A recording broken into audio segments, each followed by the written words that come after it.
दोस्तों नमस्कार। SC ST reservation में उपवर्गीकरण संबंधी सुप्रीम कोर्ट के फैसले के बाद राजनीति शुरू हो गई है। आज मायावती ने प्रतिक्रिया देते हुए सुप्रीम कोर्ट से इस फैसले पर पुनर्विचार करने के लिए कहा है। मायावती ने अपने प्रेस कॉन्फ्रेंस में समाजवादी पार्टी, कांग्रेस और भारतीय जनता पार्टी पर हमला करते हुए इस फैसले संबंधी मुद्दों पर अपनी बात रखी, अपनी राय रखी और इससे असहमति दर्ज करते हुए सुप्रीम कोर्ट से निवेदन किया कि वो इस पर पुनर्विचार करे, यानी फैसला वापस ले। मायावती के इस बयान के क्या है मायने, इस पर आगे चर्चा करेंगे, लेकिन पहले ये जान लेते हैं कि आखिर यह फैसला क्या है। दरअसल सुप्रीम कोर्ट के मुख्य न्यायाधीश डी.वाई. चंद्रचूड़ की अध्यक्षता में 7 न्यायाधीशों की खंडपीठ ने 6-1 से एससी एसटी आरक्षण में उपवर्गीकरण के पक्ष में फैसला दिया। मतलब दलितों और आदिवासियों के भीतर जो समाज, जो समुदाय पीछे छूट रहे हैं, उनके भागीदारी के लिए, उनके प्रतिनिधित्व को सुनिश्चित करने के लिए, उन्हें आगे लाने के लिए, या कहें कि उनके सामाजिक न्याय हेतु आरक्षण के बंटवारे का प्रावधान किया है। लेकिन जिस दिन यह फैसला आया उसके बाद ही इसका विरोध शुरू हो गया, खास करके दलित और आदिवासी संगठनों के द्वारा। राजनीतिक दलों ने तो बहुत सधी हुई प्रतिक्रियाएं दी, लेकिन जो स्टेट लीडरशिप थी ज़्यादातर उन्होंने इस फैसले का स्वागत किया। मसलन कर्नाटक में और तेलंगाना में कांग्रेस पार्टी की सरकारों ने इसका स्वागत किया और लागू करने की बात कही। उसी तरह से भारतीय जनता पार्टी के जहां पर सरकारें हैं उन्होंने भी कमोवेश यही रवैया अख्तियार किया, लेकिन जो केंद्रीय लीडरशिप है उसने कोई खास प्रतिक्रिया नहीं दी।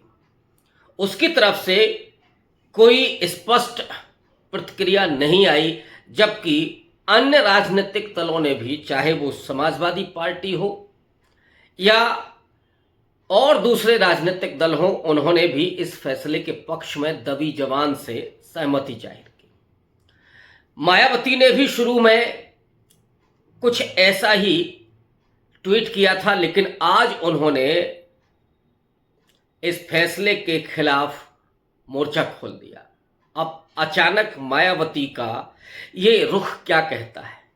दरअसल दलित और आदिवासी संगठनों की तरफ से 21 अगस्त को भारत बंद का आह्वान कर दिया गया है, लेकिन दूसरी तरफ सुप्रीम कोर्ट के इस फैसले को भारतीय जनता पार्टी के लिए फायदेमंद भी कहा जा रहा है।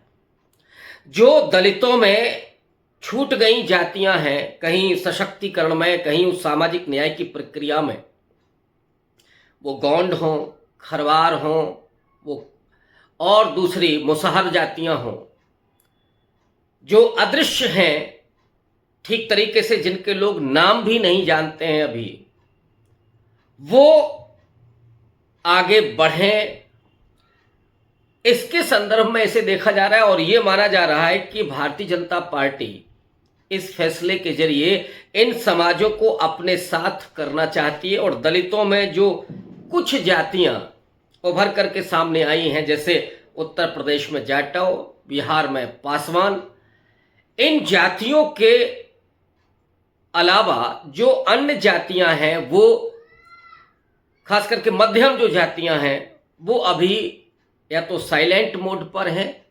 हालांकि समूचे दलित समुदाय ने इस फैसले के पीछे की जो रणनीति है, जो बांटो और राज करो की नीति है, उसका विरोध किया है।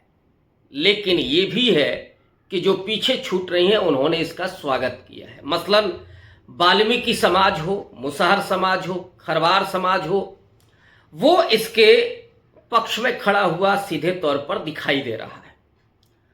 ये माना जा रहा था कि ये एक पेचीदा मसला है, ठीक इसी तरह से आदिवासी समाज में भी मीणा समाज जिस तरह से उभर करके सामने आया आरक्षण के जरिए, उसके बरक्स अन्य जो आदिवासी जातियां हैं, आदिवासी समुदाय हैं, आदिवासियों में जाति व्यवस्था नहीं है, समुदाय हैं, वे समुदाय बहुत पीछे छूट रहे हैं।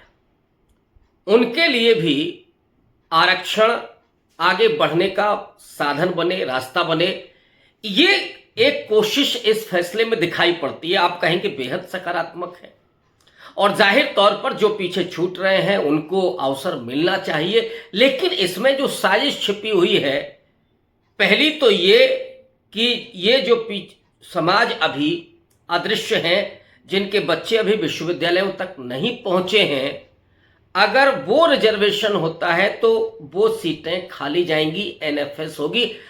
लोग ये डिमांड कर रहे हैं कि उन पर गारंटी कौन देगा? क्या सुप्रीम कोर्ट ये गारंटी देगा कि वहां भी वो सीटें फुलफिल हों? भले ही एक कैंडिडेट ही क्यों ना आए, लेकिन वो सीटें फुल होनी चाहिए।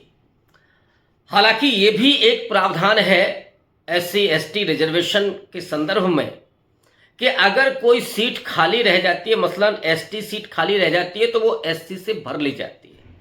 क्या इसमें ये संभव है कि जो सब कैटेगरी बनेगी, सब कैटेगरी के रिक्त सीट को जो दूसरी कैटेगरी है उसके जरिए भरा जाएगा?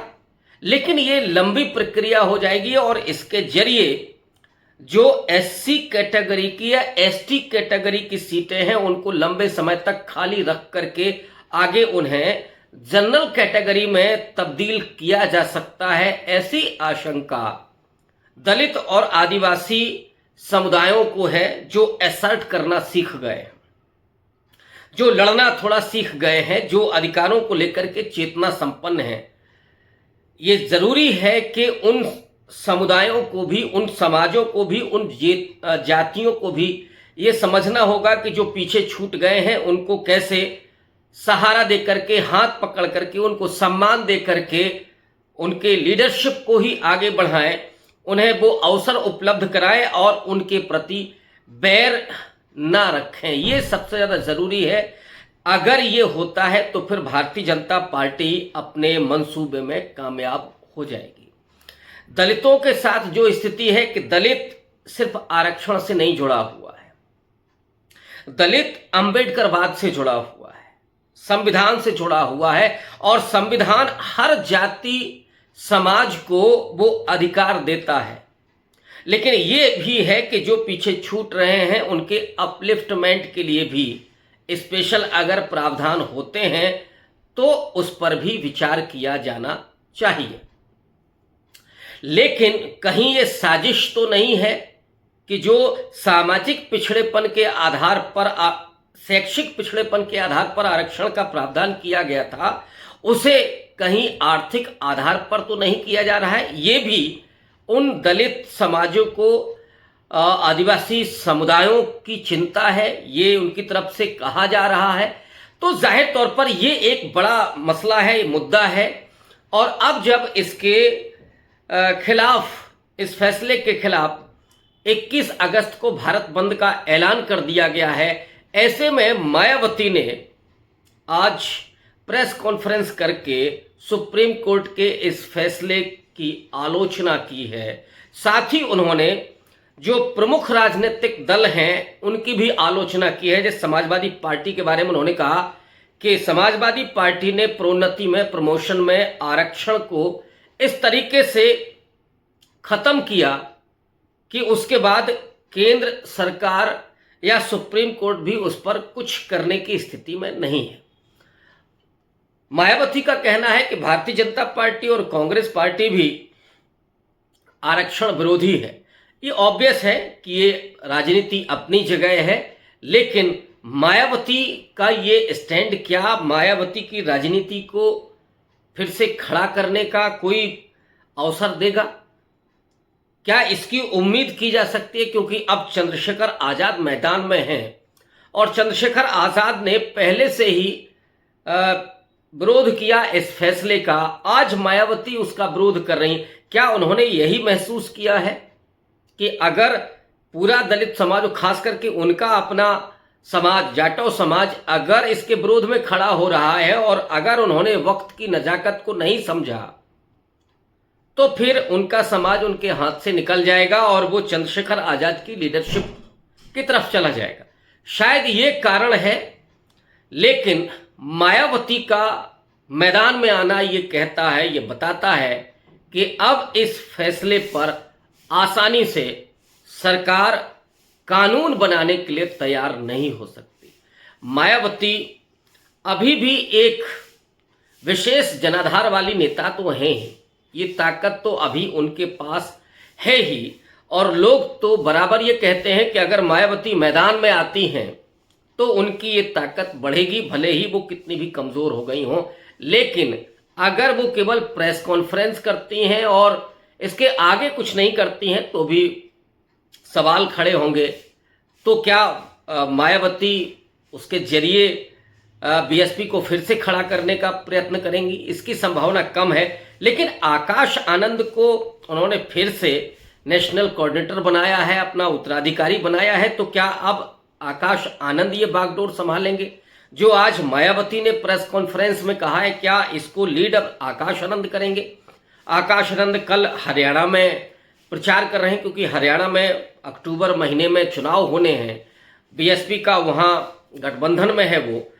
तो आकाश आनंद अगर इस मुहिम को अपने हाथ में लेते हैं, वो लीड करते हैं, तो निश्चित तौर पर बीएसपी को ऊर्जा मिल सकती है। लेकिन मायावती ने आज जो स्टैंड लिया है वो काबिल गौर तो है ही। शुक्रिया, धन्यवाद।